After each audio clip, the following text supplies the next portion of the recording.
Bonjour à tous, alors aujourd'hui on va parler de Luca, la dernière réalisation Pixar disponible en exclusivité sur la plateforme Disney+. Alors il s'agit d'une réalisation de l'italien Enrico Casarosa.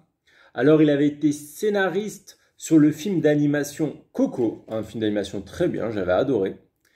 Alors, Luca, de quoi ça parle? On va retrouver Luca, justement, un jeune monstre marin qui va rencontrer un autre monstre marin, Alberto, et les deux ensemble vont aller à la surface. Et quand ils vont à la surface, ces monstres marins se transforment en hommes. Et les deux vont décider d'aller parcourir la ville à la recherche d'une Vespa. Apparemment, les Vespas font rêver les monstres italiens. Donc, si vous avez l'habitude, si vous aimez la vidéo, n'hésitez pas à mettre un pouce bleu et à vous abonner à la chaîne. Alors, comme d'habitude avec les Pixar, la qualité est au rendez-vous. C'est pas une surprise, honnêtement, on est rarement déçu par ce studio d'animation.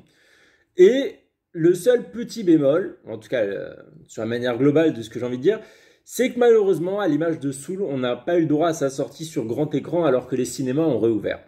Ah, c'est dommage. Bon, là, c'est vrai que j'ai l'impression que Disney a quand même une politique de favoriser sa plateforme avec par exemple Raya qui est sorti en exclusivité aussi. Même si c'est vrai que là, on va voir Cruella qui sort le 23 juin et qui sera en cinéma physique. Donc voilà, après c'est peut-être des choses de prévision, etc. Bon. On verra ce que l'avenir nous réserve. Revenons à Luca. Alors, les ingrédients sont réunis pour passer vraiment un bon moment en famille. Il y a déjà le graphisme, qui sont très beaux. Alors avec Pixar, on a l'habitude. Et il y a aussi l'ambiance qui est très sympathique. Là, cette fois, on va se placer du côté des monstres marins. C'est vrai que d'habitude, on est du côté des gentils qui pourchassent les méchants monstres. Non, là, on va être à l'intérieur. Et c'est vrai que les monstres, au final, ils sont sympas et c'est plutôt eux qui sont effrayés par les humains. Ouais, comme quoi, ouais, c'est une question de point de vue, hein. Et donc, je trouvais que c'était bien construit et c'était vraiment une belle morale, parce que voilà, la morale, vous vous en doutez, c'est pour les enfants, l'acceptation de l'autre, l'acceptation, voilà, de l'étranger, entre guillemets, parce que voilà, c'est les monstres qui vont chez les humains, donc c'est sympa, honnêtement, c'est bien tourné, c'est pas non plus trop lourd, et c'est mis en avant par un personnage de Lucas qui est très touchant, donc voilà. Honnêtement, concernant cette thématique, c'est bien traité et Pixar a fait vraiment du bon boulot. En plus, c'est bien amené parce que, comme je vous ai dit, le personnage de Luca, il est touchant, celui d'Alberto aussi. Ça veut dire, voilà, on va avoir une vraie empathie envers eux quand on va voir la peur qu'ils ont des humains. Et concernant les humains, parce que voilà, c'est aussi, le film a un côté réconciliateur, comme j'ai envie de dire, parce que c'est pas les gentils contre les méchants. Parce que les humains aussi vont être nuancés, ça va pas juste être des bourrins qui veulent tuer les monstres. Ah. Non, voilà.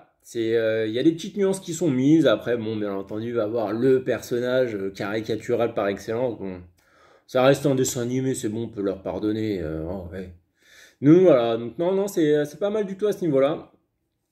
Après, le contenu est aussi agréable à voir pour un adulte parce que la construction est bien faite. Comme je vous ai dit, le fait que la thématique soit bien utilisée sans insister maladroitement, que les choses se fassent naturellement en tant qu'adulte, c'est plus agréable à regarder qu'un truc qui dit pour les enfants, eh voilà, faut penser ça, faut penser ça, faut penser ça. Non.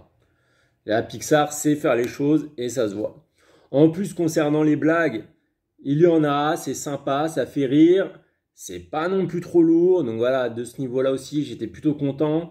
Le rythme est assez homogène, donc c'est vraiment quelque chose qui se regarde bien. Je pense que les enfants vont adorer, les adultes aussi.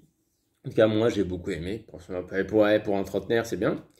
Après, voilà, petit bémol, c'est, je trouve, sur le côté italien, parce que voilà, ça se passe sur les côtes italiennes. Et c'est vrai, bon, le village va être sublime. Après, niveau culturel, honnêtement, à part nous balancer des pâtes au pesto, voilà, et quelques mots italiens par-ci par-là, il n'y a pas grand-chose. J'aurais aimé que l'assimilation culturelle italienne par Pixar se fasse mieux. Et c'est dommage parce que, bon, certes, c'est pas un Pixar, c'est un Disney, mais Raya, par exemple, intègre bien les codes de la culture de l'Asie du Sud-Est. C'est vrai que là, honnêtement, on aurait mis exactement la même histoire en Grèce. Et le mec, au lieu de manger des spaghettis, manger de la feta. Ouais, je sais, ça fait cliché. Mais voilà, vous m'avez compris, ça aurait été à peu près pareil. Donc voilà, c'était ce petit point. J'aurais aimé que l'impression culturelle soit meilleure et je pense que ça aurait donné une vraie valeur ajoutée. C'était, voilà, le seul petit truc, s'il fallait chinailler un peu, voilà. Bon, sur ce, voilà, le bilan est très positif, j'ai beaucoup aimé. Honnêtement, voilà, pour faire un aparté, j'ai envie de vous dire quand même que Disney+, pas pour leur faire de la pub, mais c'est quand même une plateforme, si vous avez des enfants ou même si vous êtes un amateur des films d'animation, etc., c'est vraiment une plateforme de qualité. Et la qualité d'image est quand même mieux que sur Netflix. En tout cas, personnellement, je trouve que les films ressortent beaucoup mieux sur Disney+, que sur Netflix. Voilà, c'est un point de vue personnel, là. Je n'ai rien lu qui aille dans ce sens, ni dans le sens contraire, mais voilà. Donc sur ce, bah voilà, je vous souhaite une bonne fin de week-end et à la prochaine critique, allez. Salut!